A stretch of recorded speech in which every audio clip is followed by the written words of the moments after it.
아침 목사에 오신 여러분들 환영하고 축복합니다. 오늘은 흐트러짐 없는 마음으로 라는 제목을 가지고 고린도전서 7장 25절에서 40절 말씀을 함께 살펴봤으면 좋겠습니다. 먼저 25절부터 26절까지 말씀을 같이 보았으면 좋겠습니다. 처녀에 대해서는 내가 주께 받은 계명이 없음되 주의 자비하심을 받아서 충성대로운 자가 된 내게 의견을 말하노니 내 생각에는 이것이 옳으니 곧 임박한 환난으로 말미암아 사람이 그냥 지내는 것이 좋으니라. 바울은 그 당시에 고린도 교회에 있었던 여러 가지 문제에 대해서 하나하나 설명하게 됩니다. 특별히 오늘 본문의 문제는 독신의 문제를 다루게 돼. 그 당시에 그런 논쟁이 있었던 것 같아요. 하나님 나라를 위해서 일할 때 독신이 좋다, 아니면 가정이 있는 것이 좋다, 이런 논쟁들이 있었던 것 같아요. 그래서 심지어는 가정이 있는 사람들에게 뭐라 하라고 하냐면 이혼해라. 그 가정을 갖고 있는 것은 그리스도인으로서 합당한 일이 아니라 하나님 나라에 충성하게 되는 것이 아니야 라고 이야기하는 사람까지 있었던 것 같아요. 그래서 독신으로 사는 것이 좋은지 가정을 갖는 것이 좋은지 이야기를 합니다. 이 부분에 대해서 바울은 권면을 하는 거죠. 그런데 바울이 이야기하는 것 중에 하나는 뭐냐면 이런 생각을 하는 거예요. 뭐라냐면 먼저 독신에 대해서는 이렇게 이야기하는 거예요. 처녀에 대해서는 사람이 그냥 지내는 것이 좋겠다라고 이야기를 해요. 사람이 그냥 지내는 게 좋겠다. 만약에 너희가 독신이다. 그러면 지금은 독신으로 그냥 지내는 것이 좋겠다라고 이야기를 해요. 왜 그러냐면 왜냐하면 곧 임박한 환난으로 말미암아라고 이야기를 해요. 임박한 환난으로 말미암아. 그러니까 그 당시에 뭐가 예고돼 있었냐면 초대교회가 그 당시에 로마의 대대적인 핍박을 받게 됩니다. 그래서 로마가 나중에 우리가 잘 아는 것처럼 네로 황제 같은 이런 미친 황제는 로마 신에 불을 지른 다음에 그것을 그리스도인들이 했던 일이다. 이렇게 이야기하면서 그리스도를 핍박했던 것처럼 다양한 영역에서 다양한 방법에서 엄청난 환란이 일어나요. 그래서 심지어 어린아이들이 사자굴에 끌려가고 그렇게 돼요. 그래서 뭐라고 얘기했냐면 임박한 환란. 그러니까 갑자기 뭐 진짜 큰 일이 있어요. 극심한 박해와 사회적 격변을 임해져 있는 거예요. 임하기 직전이에요. 그러니까 갑자기 이건 독신이 좋다는 게 아니라 환경을 바꾸는 것이 좋지 않다는. 내일 당장 로마의 핍박이 임하게 됐는데 가정을 꾸리고 지금 당장 결혼하는 게 큰 유익이 없을 것 같다. 그러니까 니네가 독신으로 살았다면 굳이 뭐라는 거예요? 독신을 계속해서 행하라. 이런 독신에 있는 게 더 낫겠다. 이런 의미. 그렇다고 해서 앞서 얘기했던 것처럼 가정 있는 사람들은 억지로 이혼하라 라는 것이 아닌 가정이 있는 사람들 그런 식으로 생각하는 거잖아요.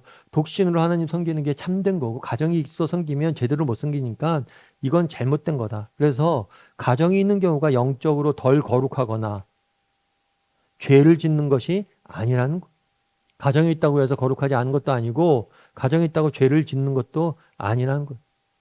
다르게 말하면 가정이 있어도 이혼하려고 하지 말라는 거. 다만 앞으로 박해가 임박해 있으니까 독신을 지내는 사람들은 그냥 독신을 있으라라고 권한 것. 그리고 29절에 31절에서는 이렇게 이야기합니다.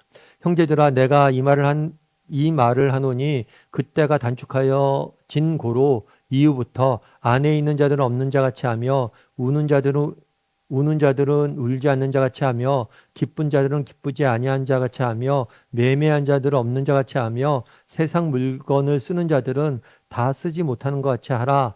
이 세상의 외형은 지나감이라 라고 이야기해요. 때가 단축하여 진고로 라고 이야기를 해요. 그래서 앞서 얘기했던 것처럼 그 당시 초대교회는 엄청난 핍박을 기다리고 있었습니다. 그들에게는 엄청난 핍박이 눈앞에 있었어요. 그래서 이 뒤에서 얘기하는 건 뭐냐면 지금 있는 거지. 지금의 삶이 영원할 것처럼 생각하지 말라는 거. 곧 임박이 맺고 지금의 삶이 영원하지 않을 것을 대비하고 영적으로 깨어 있으라는 거. 그래서 바울은 그날의 독신의 문제를 이야기합니다. 독신의 문제를 이야기할 때 어저께도 배웠지만 바울이 가르치는 건 한 가지. 그건 뭐냐면 각자의 부르심에 합당하게 행하라는 거예요. 어떤 사람은 독신으로 하나님 불렀습니다. 그럼 너희가 독신으로 살아라. 그리고 어떤 사람은 가정 내 불렀어요. 그럼 너희가 독신이 더 좋으니까 이혼해라. 그런 게 아니란 거예요. 너의 가정이 있으니까 가정을 유지하며 살아라. 라고 이야기를. 우리가 부르심에 합당하게 살아야 돼요. 다만 너희가 기억할 것이 있다. 이 주제를 가지고 뭘로 넘어가냐면 종말론적 시각으로 넘어가는 거예요. 우리의 때가 단축되어 있다. 다르게 말하면 지금의 우리가 누리는 것들, 지금 우리가 갖고 있는 것들이 영원하지 않다는 것. 그것들을 늘 기억하고 살라는 것. 그래서 여러분, 만약에 여러분도 우리의 삶이 영원하지 않다는 것을 우리가 분명히 인식한다고 생각해 보세요. 그럼 여러분 어떻게 될까요? 여러분, 우리가 낭비할 틈이 있나요? 우리 인생에 낭비할 틈이 없어요. 그런데 우리의 문제는 뭐냐면 왜 우리 인생을 낭비하느냐? 우리의 삶이 영원하다고 생각하는 것. 그래서 여러분들이 그런 생각을 가져야 돼요. 우리가 영원의 삶을 강조하잖아요. 그러니까 지금의 삶은 다 그림자고 나그네다. 다 사라질 것이다. 그래서 허무주의를 이야기한다고 생각하면 안 돼요. 오히려 우리가 영원한 삶이 기다리고 있기 때문에 우리에게 뭐예요? 주어진 삶을 아끼고 소중히 여기고 가꾸어 갈 수 있다는 거. 가꾸어 가라는 거. 지금의 이 삶을 더 소중히 여기고 더 가꾸고 가야 된다는 거. 그래서 바울은 이 독신의 문제를 가지고 뭐와 연결 짓냐면 보다 근본적인 삶의 태도에 대해서 정말 하나님께서 우리에게 자유함을 주신 것들 이것이 영원하지 않음을 기억하고 이것들을 뭐래요? 내가 누릴 수도 때로는 있어야 되고 때로는 이것들을 더 소중히 여기고 더 충성된 삶을 살 수 있어야 된다. 그래서 우리가 정말 그것들을 누릴 수 있어야 되는 거예요. 제가 우리 아이 어렸을 때 키울 때 보면 그런 이야기를 많이 했던 것 같아요. 애가 이제 이렇게 애가 어려서 태어나면 애가 가만히 있잖아요. 가만히 누워만 있잖아요. 그래서 아이가 태어나면 아이 태어난 것만 해도 보기가 너무 좋죠. 근데 가만히 있을 때, 아, 우리 아이는 언제 그러면 앉지? 언제 일어서지? 언제 걷지? 이런 이야기를 했어요. 그랬더니 제 친구들 중에서 일찍 결혼한 친구들이, 야, 애가 한번 걸어봐라. 애가 한번 뛰어봐라.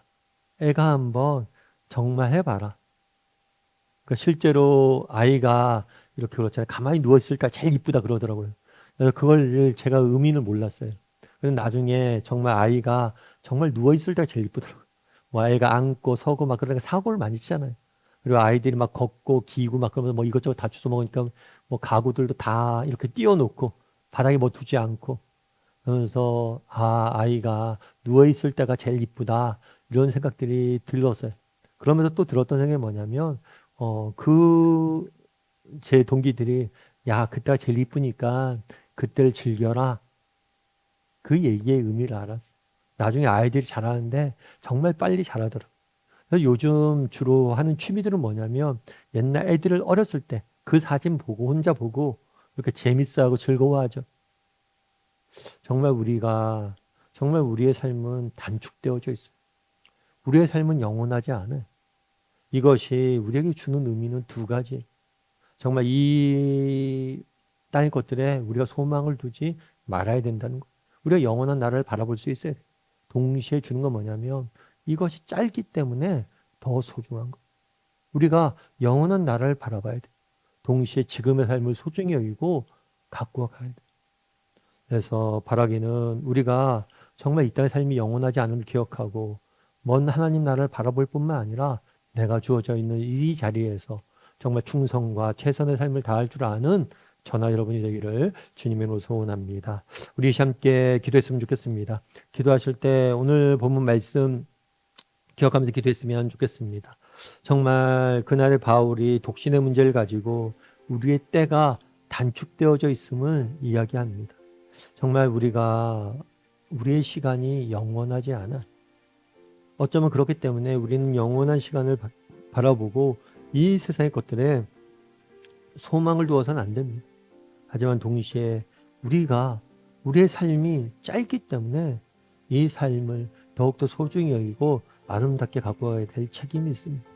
난 얼마나 정말 이 땅의 것들에 소망을 두지 않고 하늘의 소망을 두고 살아가는 사람들이 돌아보고 하늘의 것들에 소망을 두며 살아가게 해달라고 기도했으면 좋겠습니다.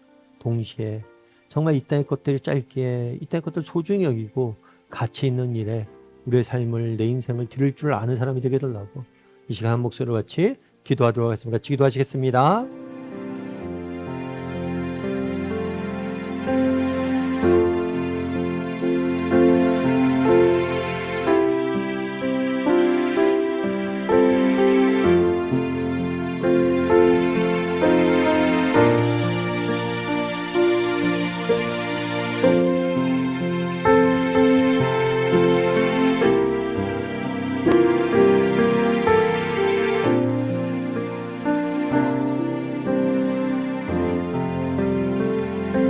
사랑하는 하나님, 그날에 정말 바울이 우리 때가 단축되었다라고 이야기를 합니다.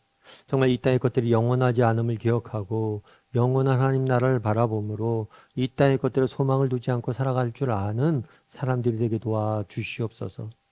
동시에 정말 이 땅의 삶이 짧기에 그만큼 소중하고 의미 있음을 저희가 압니다. 정말 이 소중한 삶들을 낭비하지 않게 도와주시고 정말 오늘 우리의 삶을 즐기고 오늘 우리의 삶을 의미 있게 살아갈 줄 아는 사람들이 될 수 있도록 주께서 붙잡아 주시옵소서. 하나님께서 오늘도 우리와 함께 하실 줄 믿사오며 우리의 삶을 아름답게 빚어갈 줄 믿사오며 모든 말씀 예수님의 이름으로 기도드립니다.